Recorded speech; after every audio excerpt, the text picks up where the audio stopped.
Hello everyone, welcome to our YouTube channel. तो previous classes मैंने आपको बताया था कि फ्रेंच रेवोल्यूशन का कैसे स्टार्ट हुआ था। मैंने आपको 14 जुलाई 1789 का इवेंट बताया था।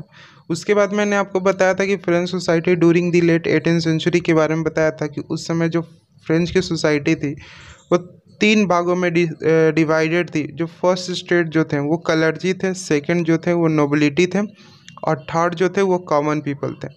और मैंने आपको बताया था कि फ्रांस की जो ट्रेजरी खाली होने का कारण क्या था कि जो वर्साय नामक एक रॉयल रेसिडेंस था जिसमें उस समय के मोनार्च रहा करते थे, उसमें खर्चा ज़्यादा लगता था उसको मेंटेन करने के लिए। और दूसरा रीजन था कि फ्रांस को ने 13 अमेरिकन कॉलोनी को ब्रिटेन से आज़ादी दिलाने में मदद किया था, वो दूसरा कारण था। और भी छोटे मोटे कारण थे, जैसे कि रनिंग गवर्नमेंट को मेंटेन करना, कोर्ट ऑफिशियल्स को मेंटेन करना, आर्मी को मेंटेन करना। तो ये सारे कारण थे जो जिस कारण से फ्रांस की ट्रेजरी को खाली हो गया। और उसी दौरान मैंने आपको बताया था कि फ्रांस ने क्या किया था। फ्रांस के जो राजा मोनार्च लुई 16 था, उसने क्या किया था कि टैक्सेस को इंक्रीज़ कर दिया था। और टैक्सेस कौन पे करते थे? थर्ड स्टेट के जो मेंबर थे वही टैक्सेस पे करते थे। और उसके बाद मैंने आपको बताया था कि किस तरह से idea of philosopher French society में स्प्रेड होने लगी। और उसी समय एक न्यूज़ फैला था कि जो लुई 16 है वो क्या करने वाला है, फिर से टैक्स को क्या करने वाला है, इम्पोज करने वाला है। और उस न्यूज़ के चलते लोगों के अंदर एक घृणा, एक गुस्सा उत्पन्न हुआ सिस्टम के प्रति।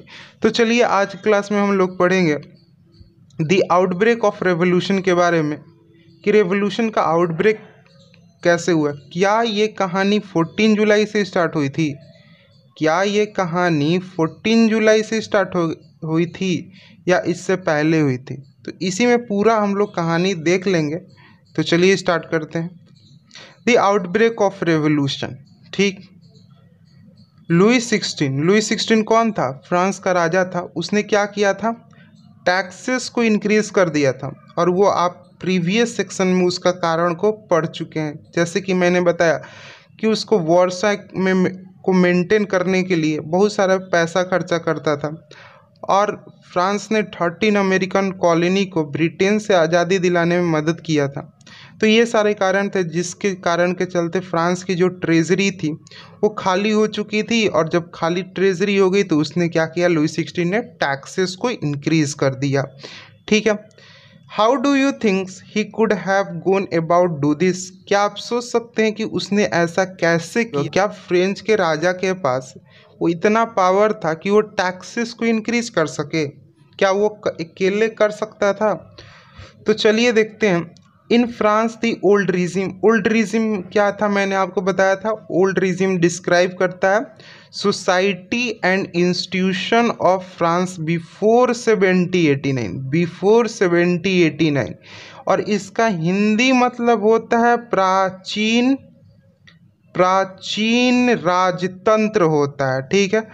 तो फ्रांस के ओल्ड रिजिम के तहत, यानी according to the old regime, monarch did not have the power to impose taxes according to his will। यानी मोनार्च के पास यह पावर ही नहीं था कि वो अपनी मर्जी से, यानी अकॉर्डिंग टू हिज विल, यानी अपने मर्जी से टैक्स इंक्रीज ही नहीं कर सकता था। तब भाई उसने ऐसा कैसे किया है जब फ्रांस के पास पावर ही नहीं है, फ्रांस के मोनार्च के पास पावर ही नहीं है कि वो अकेले क्या करे, टैक्सेस को इंक्रीज कर सके। अब देखो, rather he called a meeting of state general which would then pass his proposal for new taxes. और अगर उसको न्यू टैक्सेस का प्रपोजल को पास कराना है तो उसको स्टेट जनरल की मीटिंग क्यों बुलानी पड़ती है? किसको? फ्रेंच को, राजा को, यानी लुई 16 को। अगर टैक्सेस को इंक्रीज करना है फ्रेंच सोसाइटी में तो उसे स्टेट जनरल की मीटिंग को बुलाना पड़ता है। अब स्टेट जनरल क्या है? देखो, स्टेट जनरल एक पॉलिटिकल बॉडी है जिसमें तीनों स्टेट, यानी तीनों स्टेट अपने रिप्रेजेंटेटिव क्या करते हैं, भेजते हैं, सेंड करते हैं।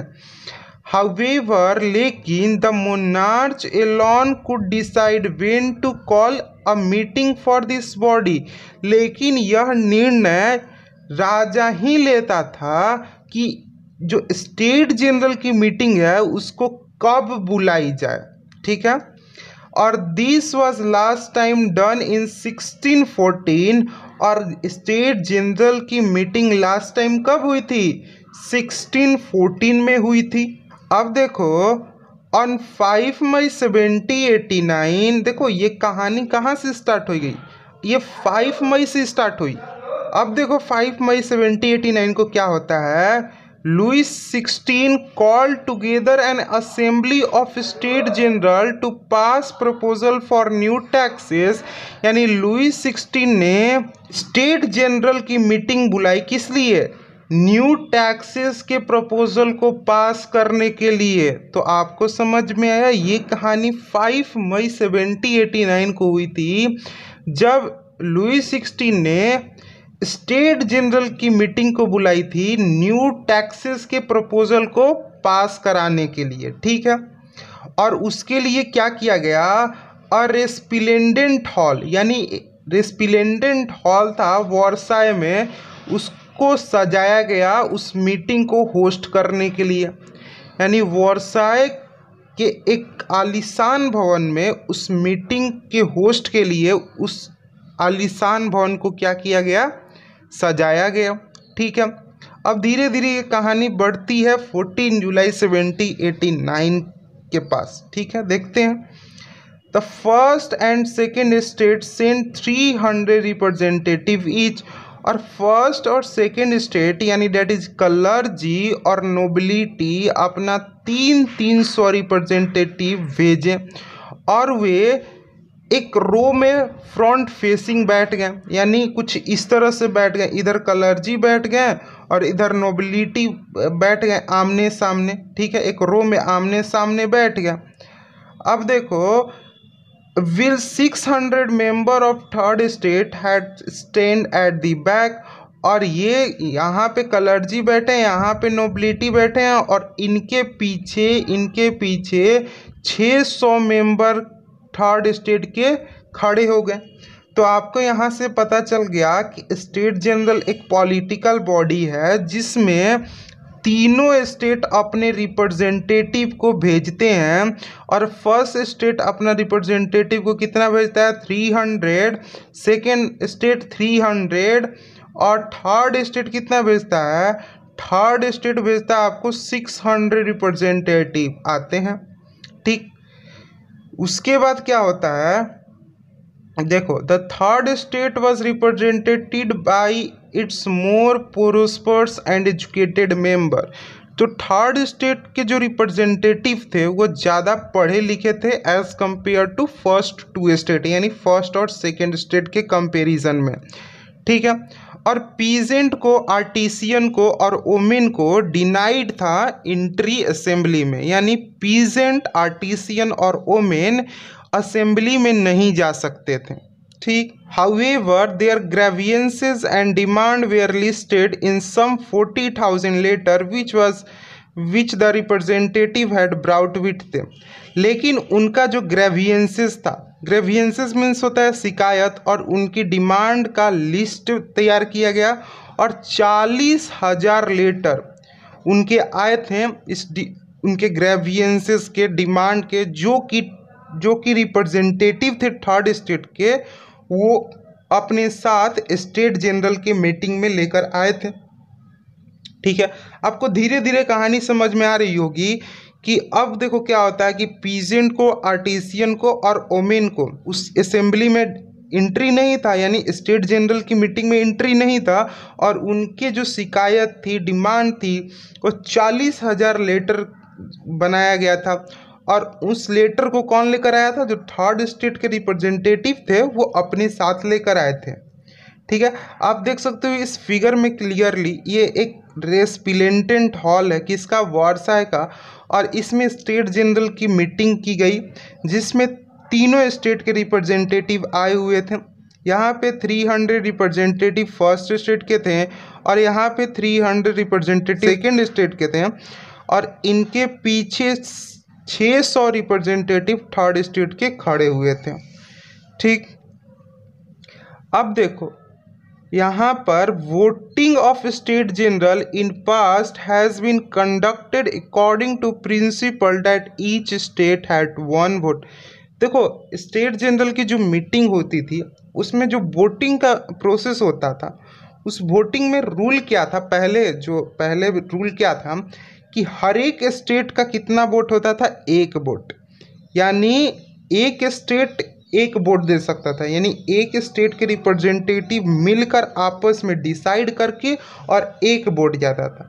वैसे ही सेकंड स्टेट का भी एक वोट जाता था और थर्ड स्टेट का भी एक वोट जाता था। ये ऐसा रूल था। ठीक है, स्टेट जनरल की वोटिंग का ऐसा रूल था एक तरह से। देखो क्या होता है, this time Louis 16 determined to continue this same practice. और इस समय भी जो लुई 16 था वो डिटरमिन था, वो दृढ़ संकल्प था कि हम जो पास्ट में जो प्रिंसिपल्स पर वोटिंग होता था टैक्सेस के प्रपोजल को पास करने के लिए, हम उसी प्रोसेस को अपनाएंगे। ठीक है, वही जो प्रोसेस है वोटिंग का वही अपनाएंगे। ठीक है, अब देखो क्या होता है, लेकिन जो थर्ड स्टेट के रिप्रेजेंटेटिव होते हैं वो डिमांड करते हैं कि जो वोटिंग अभी होना चाहिए, यानी 5 मई 1789 को जो मीटिंग बुलाई थी उसमें जो थर्ड स्टेट के रिप्रेजेंटेटिव थे वो डिमांड करते हैं कि देखो वोटिंग ऐसी होनी चाहिए कि जहाँ पे हर एक मेंबर का एक वोट हो। ठीक है, यानी जितना भी उसमें मेंबर आया, यानी पूरे आपको कितना मेंबर आए थे, 1200 मेंबर आए थे, और मतलब कि 1200 वोट पड़ना चाहिए, यानी हर एक मेंबर का एक वोट। कौन डिमांड किया, जो थर्ड स्टेट के रिप्रेजेंटेटिव थे वो लोग डिमांड किए हैं। अब देखो क्या होता है, दिस वाज डेमोक्रेटिक प्रिंसिपल, और ये जो प्रोसेस है ये क्या है, डेमोक्रेटिक प्रिंसिपल है, यानी डेमोक्रेसी में हर एक पर्सन का अधिकार होता है कि वो वोट दे। ठीक है, और ये रूसो ने अपने बुक सोशल कॉन्ट्रैक्ट में इस विचार को प्रस्तुत किया था। ठीक है, अब देखो ये आपको याद रखना है कि रूसो ने अपने बुक द सोशल कॉन्ट्रैक्ट में डेमोक्रेटिक प्रिंसिपल की बात कही थी। That is most important. ये आपका एमसीक्यू यहाँ से बन सकता है। बेसिकली अब आपको पता ही होगा कि अब जो एग्जामिनेशन पैटर्न है वो क्या हो चुके हैं, एमसीक्यू हो चुका है। तो आपको हर एक लाइन पे फोकस करना पड़ेगा, क्योंकि यहाँ से भी क्वेश्चन एमसीक्यू उठ सकता है। डैट इज़ पॉसिबल कि पूछ देगा कि रूसो ने अपने बुक द सोशल कॉन्ट्रैक्ट में किस बारे में बताया था, उसमें आपको 4 ऑप्शन मिल जाएगा। तो आप हर एक लाइन एनसीईआरटी को समझो, ना कि आप समरी को समझो।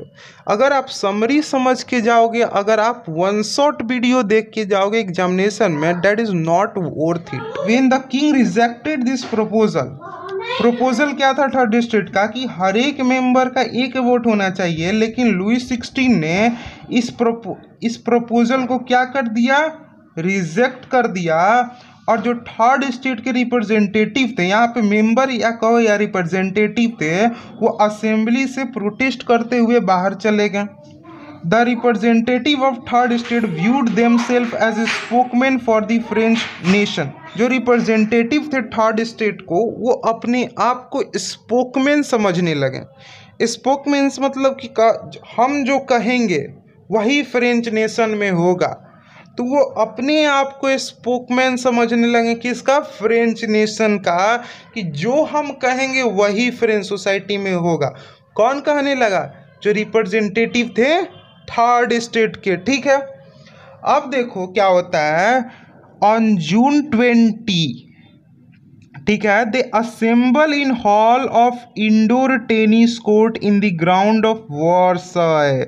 अब देखो अब ये जो मेंबर थे थर्ड स्टेट के रिप्रेजेंटेटिव थे, वो 20 जून को इंडोर टेनिस कोर्ट में इकट्ठे होते हैं। कहाँ पे था ये जो इंडोर टेनिस कोर्ट वो वारसाय में था। अब 20 जून को जो रिप्रेजेंटेटिव थे थर्ड स्टेट के, वो इंडोर टेनिस कोर्ट में जमा होते हैं और वो अपने आप को नेशनल असेंबली डिक्लेयर कर देते हैं और वो कसम खाते हैं कि जब तक हम एक ऐसा कॉन्स्टिट्यूशन को फ्रांस के लिए ना बना लें जो कि मोनार्च के पावर को लिमिट कर दे, तब तक हम इस नेशनल असेंबली को ख़त्म नहीं करेंगे। तो बेसिकली क्या होता है कि जो रिप्रेजेंटेटिव थे वो प्रोटेस्ट करते हुए बाहर चले आए, क्योंकि जो उनका प्रपोजल था वो लुई 16 ने रिजेक्ट कर दिया और वो टेनिस कोर्ट में, इंडोर टेनिस कोर्ट में जमा हुए और वो उन्होंने अपने आप को क्या डिक्लेयर कर दिया, नेशनल असेंबली डिक्लेयर कर दिया। ये भी इम्पोर्टेंट लाइन है कि कौन अपने आप को नेशनल असेंबली डिक्लेयर किया, जो थर्ड स्टेट के रिप्रेजेंटेटिव थे। और उन्होंने यह कसम खाया, यह शपथ लिया कि जब तक हम एक ऐसा कॉन्स्टिट्यूशन फ्रांस के लिए ना बना देंगे कि जो फ्रांस के राजा के पावर को लिमिट करे, तब तक हम इस नेशनल असेंबली को भंग नहीं करेंगे, हम रद्द नहीं करेंगे। ठीक है, ये नेशनल असेंबली डिस्पर्स नहीं होगा। ठीक है, अब देखो जो नेशनल असेंबली का जो लीडर था वो कौन था, मिराबियो एंड आबेसिए। ठीक है, ये कौन थे, ये लीड करते थे, किसका लीडर थे, नेशनल असेंबली का लीडर थे। अब मिराबियो के बारे में जानते हैं। देखो जो मिराबियो था एक नोबल फैमिली में जन्मा था और यह मानता था कि जो सोसाइटी में फ्यूडल प्रिविलेज है, यानी जो सोसाइटी, फ्रेंच सोसाइटी में फ्यूडल प्रिविलेज है, वो नहीं होना चाहिए। बेसिकली वो इसके खिलाफ था। कौन खिलाफ था, मिराबियो। और मिराबियो किस नोबल फैमिली में जन्म लिया था और किस बात पर खिलाफ था कि जो सोसाइटी में फ्यूडल प्रिविलेज है, यानी कि आपको पता ही होगा, मैंने आपको बताया था कि नोबिलिटी को फ्यूडल प्रिविलेज मिलता था। तो मिराबियो का बेसिकली मानना था कि जो फ्यूडल प्रिविलेज जो होना चाहिए सोसाइटी में वो नहीं होना चाहिए। ठीक है, अब देखो, he brought out a journal and deliver powerful speech to crowded assembled at Versailles. तो मिराबियो ने क्या किया, एक जर्नल निकाला और उसने जो क्राउड असेंबल्ड वारसाय में था, यानी जो रिप्रेजेंटेटिव थे जिन्होंने अपने आप को नेशनल असेंबली डिक्लेयर किया था, उनके सामने एक पावरफुल स्पीच को क्या किया, डिलीवर किया, यानी एक पावरफुल भाषण दिया। अब देखो आबेसिए के बारे में पढ़ते हैं। देखो आबेसिए एक ओरिजिनली प्रीस्ट था। तो प्रीस्ट मैंने बताया था, प्रीस्ट लोग कहाँ का बिलोंग करते थे, आपको कलर्जी स्टेट से बिलोंग करते थे, यानी कलर्जी से बिलोंग करते थे। कौन, आबेसिए। और उन्होंने एक इन्फ्लुएंशियल पैम्पलेट लिखी और उस पैम्पलेट का नाम क्या था, what is the third state. तो इस पैम्पलेट को लिखी और इस पैम्पलेट में का टाइटल क्या था, what is the third state. ठीक, आप इस फिगर में क्लियरली देख सकते हो, यहाँ पे मिराबियो है और ये एक पैम्पलेट, ये एक जर्नल है और जर्नल ये क्राउड के सामने एक पावरफुल स्पीच को क्या कर रहा है, डिलीवर कर रहा है। ठीक है, अब देखिए क्या होता है, will the national assembly was busy at Versailles. आपको पता है कि नेशनल असेंबली किस काम के लिए बिजी थी, किस काम के लिए इकट्ठी थी वारसाय में, वारसाय में नेशनल असेंबली कॉन्स्टिट्यूशन को ड्राफ्ट कर रही थी। ठीक है, और उसी समय जो रेस्ट ऑफ फ्रांस था वो क्या कर रहा था, विद्रोह कर रहा था बेसिकली, यानी वो लोग आंदोलन कर रहे थे। जो फ्रेंच के पीपल्स थे वो क्या कर रहे थे, आंदोलन कर रहे थे। और उसी वक्त नेशनल असेंबली क्या कर रही थी, कॉन्स्टिट्यूशन बना रही थी, एक ऐसा कॉन्स्टिट्यूशन बना रही थी जो कि फ्रांस के राजा के पावर को क्या करे, लिमिट कर सके। A severe winter had meant bad harvest. और कड़की ठंड के चलते, यानी बहुत सीवियर विंटर के चलते क्या हुआ था, हार्वेस्ट खराब हो चुका था। ठीक है, फ्रांस का जो हार्वेस्ट था वो ठंड की वजह से खराब हो चुका था और जो प्राइस था ब्रेड का वो बढ़ चुका था। और जो बेकर्स थे, बेकर्स मतलब जो बेकर्स बेसिकली जो बेकरी शॉप के जो मालिक थे, उन्होंने इस सिचुएशन का फ़ायदा उठाया और उन्होंने क्या किया, hoarded supplies. Hoarded supplies means क्या होता है बेसिकली, अब जो बेकर्स थे यानी जो दुकान के मालिक थे, बेकरी शॉप के जो मालिक थे, उन्होंने इस बैड हार्वेस्ट का फ़ायदा उठाकर उन्होंने क्या किया, गोदाम में जितने भी अनाज था वो क्या किया, उनको स्टोर कर लिया, यानी ह्यूज अमाउंट में स्टोर करना स्टार्ट कर दिया। और उसके चलते क्या हुआ कि जो बेकरी की जो प्राइस थी फ्रेंच में वो इंक्रीज कर गई, क्योंकि जो बेकर्स थे यानी बेकरी शॉप के जो मालिक थे, उन्होंने क्या कर लिया था, जमाखोरी कर लिया था, यानी उन्होंने जमा कर लिया था। क्यों जमा किया था, कि वो हाई प्राइस में बेचेंगे, ठीक है, क्योंकि उस समय बैड हार्वेस्ट हो चुका था और अनाज की बहुत ज़्यादा कमी हो चुकी थी फ्रेंच में। After spending in long queues at the bakery, a crowds of angry women stormed into shop. तो लंबे समय इंतजार करने के बाद जो वोमेन्स थी, उन्होंने क्या किया, जो बेकरी शॉप था उस पर हमला कर दिया, क्योंकि भाई वो लंबे समय से, लंबी घंटों से खड़ी थी, लेकिन उनको बेकरी मिलता ही नहीं था, उनको रोटी मिलता ही नहीं था, इसलिए उन्होंने क्या किया, उस शॉप पे हमला कर दिया। At the same time the king order troop to move in to Paris. आपको याद होगा कि फ्रेंच में 14 जुलाई 1789 को क्या हुआ था, आपने फर्स्ट पेज में अगर इंट्रोडक्शन पढ़ा था फ्रेंच सोसाइटी का, तो उसमें आपको 14 जुलाई 1789 का पूरा इवेंट को दिया गया।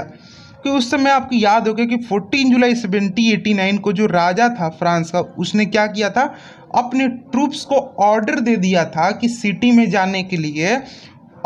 और क्या हुआ था, रूमर से स्प्रेड हो चुका था कि जो फ्रेंच का राजा था लुई 16, वो बहुत जल्द अपने आर्मियों को ये ऑर्डर देने वाला है कि वो सिटीजन पे फायर कर दे, ठीक है।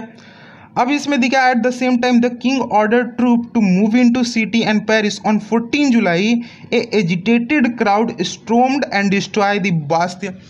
आपको मैंने बताया था कि उन्होंने क्या किया था, लगभग 7,000 मेन और वोमेन इकट्ठे हुए थे फ्रंट ऑफ टाउन हॉल, यानी टाउन हॉल के सामने इकट्ठे हुए थे, और वे अपने आप को पीपल का मिलिशिया घोषित कर दिया था। और लगभग सैकड़ों लोग बास्तील की ओर चले गए और बास्तील पर हमला कर दिया और उसको डिस्ट्रॉय कर दिया, और जितने भी इसके स्टोन और फ्रेगमेंट थे उसको मार्केट में बेच दिया। अब देखो क्या हुआ, in the country rumours spread from village to village, यानी देहाती इलाकों में गांव से गांव तक यह अफवाह फैली कि जो लॉर्ड ऑफ मेनर्स है उसने क्या कर लिया है, बैंड ऑफ ब्रिगेड्स को हायर कर लिया है। बैंड्स ऑफ ब्रिगेड्स मतलब क्या होता है, डकैतों को हायर कर लिया है, जो कि रिपेन क्रॉप है, यानी जो पक्के फसल को डिस्ट्रॉय करने के लिए चल दिए हैं, ऑन देयर वे, यानी पक्के फसल को डिस्ट्रॉय करने के लिए चल दिए हैं। बेसिकली क्या होता है कि अफवाह फैलती है, यानी गांव-गांव में अफवाह फैलती है कि जो लॉर्ड ऑफ मेनर्स हैं उसने क्या कर लिया है, डकैतों, जो डकैत लोग होते हैं उनको क्या कर लिया, हायर्ड कर लिया है, और वे लोग जो पक्के हुए फसल है उसको डिस्ट्रॉय करने के लिए चल दिए हैं। अब मेनर क्या होता है, देखो मेनर एक स्टेट होता है जिसमें लॉर्ड ऑफ लैंड रहते हैं, यानी बहुत ज़्यादा ज़मीन के जो मालिक होते हैं, जिनके पास बहुत ज़्यादा ज़मीन होता है, उनको क्या कहा जाता है, लॉर्ड ऑफ मेनर कहा जाता है। तो उन्होंने क्या किया था कि हायर्ड कर लिया था डकैतों को, और अफवाह यह फैली थी कि जो डकैत हैं वो चल दिए हैं किसको, जो पके हुए फसल है उसको डिस्ट्रॉय करने के लिए चल दिए हैं। Cost in the frenzy of fear, यानी आतंक के माहौल में डरे हुए जो पीजेंट थे, पीजेंट मतलब क्या होता है, किसान होता है, यानी आतंक के माहौल में जो डरे हुए पीजेंट थे, उसने क्या किया कि सेवरल बहुत सारे डिस्ट्रिक्ट में जो पीजेंट थे जो कि आतंक के माहौल में थे, उसने क्या किया कि होएज और पिचफॉक्स की मदद से उन्होंने चित्तौक्स पर क्या किया, अटैक कर दिया। देखो चित्तौक्स बेसिकली क्या होता है कि आपको पता है कि फ्रेंच सोसाइटी में 3 स्टेट डिवाइडेड थी। फर्स्ट स्टेट में कलर्जी आते थे, सेकंड स्टेट में नोबिलिटी। तो नोबिलिटी के एरिया, इस नोबिलिटी का मतलब एरिया, और इसमें इस पूरे नोबल्स का एक हेड होगा, ठीक है। अब इस हेड का बहुत सारा आपको पता ही होगा, जो नोबल का हेड होता है उसके पास बहुत सारा महल होता है, बहुत सारा किला होता है। तो बेसिकली इसी किले पे अटैक कर दिया। नोबल के किंग थे उन पे क्या कर दिए, किसने किया था, किसान ने अटैक कर दिया किलों पे। अब देखो क्या होता, अब उन्होंने चेतुक्स पे अटैक किया। अब उन्होंने क्या किया, जो पीजेंट थे उन्होंने ग्रेन को क्या कर लिया, लूट लिया। जो कि जमा किए हुए ग्रेन्स थे, अनाज थे, पीजेंट ने उसको लूट लिया। और जितने भी डॉक्यूमेंट थे जो कि रिलेटेड थे, किसके रिलेटेड थे, मुनेरियल ड्यूज मतलब क्या होता है, जो कि आपको पता ही होगा, लगान संबंधी जितने भी दस्तावेज थे उसको किसान ने जला दिया। और जो कि जमा किए हुए ग्रेन्स थी उसको उन्होंने क्या कर लिया, लूट लिया। और जो लार्ज नंबर ऑफ वोमेन्स अपने घर को छोड़कर भाग गए। और कुछ नोबल्स क्या किए, माइग्रेट कर गए एक कंट्री से दूसरे कंट्री में, यानी अपने पड़ोसी देश में जाके छिप गए कुछ नोबल। ये जो मैप है, ये मैप आपका ग्रेट फियर का मैप है, ये ग्रेट फियर का मैप है, ठीक है। अब क्या होता है कि फ्रांस के राजा को यानी लुई 16 को ये समझ में आ जाता है कि जो उनकी प्रजा है, यानी जो फ्रांस के पीपल हैं, जो रिवोल्टी हैं, वो अब लुई 16 को छोड़ने वाले हैं नहीं। क्योंकि विद्रोह इतना बढ़ चुका था फ्रांस में कि वो लोग नोबल पर्सन को भगा दिए थे दूसरे कंट्री में, ठीक है। और नोबल्स को अपना घर को छोड़कर भागना पड़ा था। अब राजा के मन में डर पैदा हो गया कि कहीं ये लोग जो फ्रेंच में रिवोल्ट कर रहे थे वे मेरे पे हमले ना कर दें। तो लुई 16 ने फाइनली नेशनल असेंबली को मान्यता दे देता है, यानी नेशनल असेंबली को पावर में ला देता है। कौन, फ्रांस का जो मोनार्च था लुई 16। और उसने यह भी एक्सेप्ट कर लेता है कि जो उसकी पावर है, यानी लुई 16 का जो पावर है वो कौन चेक करेगा, कॉन्स्टिट्यूशन। जो नेशनल असेंबली ने कॉन्स्टिट्यूशन बनाया था, कॉन्स्टिट्यूशन उसका जो लुई 16 का पावर को चेक करेगा। अब 4 अगस्त 1789 के नाइट में जो नेशनल असेंबली ने एक डिक्री पास किया। डिक्री मतलब क्या होता है, एक रूल पास किया बेसिकली। और उस रूल के अनुसार जितनी भी टैक्सेस लगते थे फ्रेंच सोसाइटी में, उसको क्या किया गया, एबोलिश किया गया, यानी टैक्सेस को ख़त्म किया गया। और फ्यूडल सिस्टम को भी ख़त्म किया गया फ्रेंच सोसाइटी में से। जो कलर्जी लोग थे फ्रेंच में, उनको फोर्स किया गया कि जो उनको बाय बर्थ प्रिविलेज मिलता है उसको वो क्या करें, छोड़ दें। Tithe were abolished and land owned by the church were confiscated. देखो मैंने आपको बताया था तीथ क्या था। तीथ एक टाइप का टैक्स था जो कि चर्च पीजेंट से लेता था। और ये क्या था, 1/10 ऑफ एग्रीकल्चर प्रोडक्शन था। और इसको क्या किया गया, इसको एबोलिश किया गया, यानी तीथ को हटा दिया गया। और जो चर्च लैंड ओन करता था उससे उसको लैंड को क्या कर लिया गया, जब्त कर लिया गया। यानी जो लैंड चर्च को बिलोंग करता था उसको क्या कर लिया गया, कॉन्फिस्केटेड कर लिया गया, यानी जब्त कर लिया गया। और इसका परिणाम यह हुआ कि जो गवर्नमेंट यानी नेशनल असेंबली ने लगभग 2 बिलियन लीवर का एसेट, संपत्ति को क्या किया, अपने अंडर एक्वायर कर लिया। लीवर क्या थी, लीवर करेंसी थी फ्रांस की, ठीक है। आज के लिए इतना ही, और नेक्स्ट क्लास में हम लोग पढ़ेंगे एनसीईआरटी का topic number 2.1 France become a constitutional monarchy. Thank you for watching and please subscribe my channel for more video.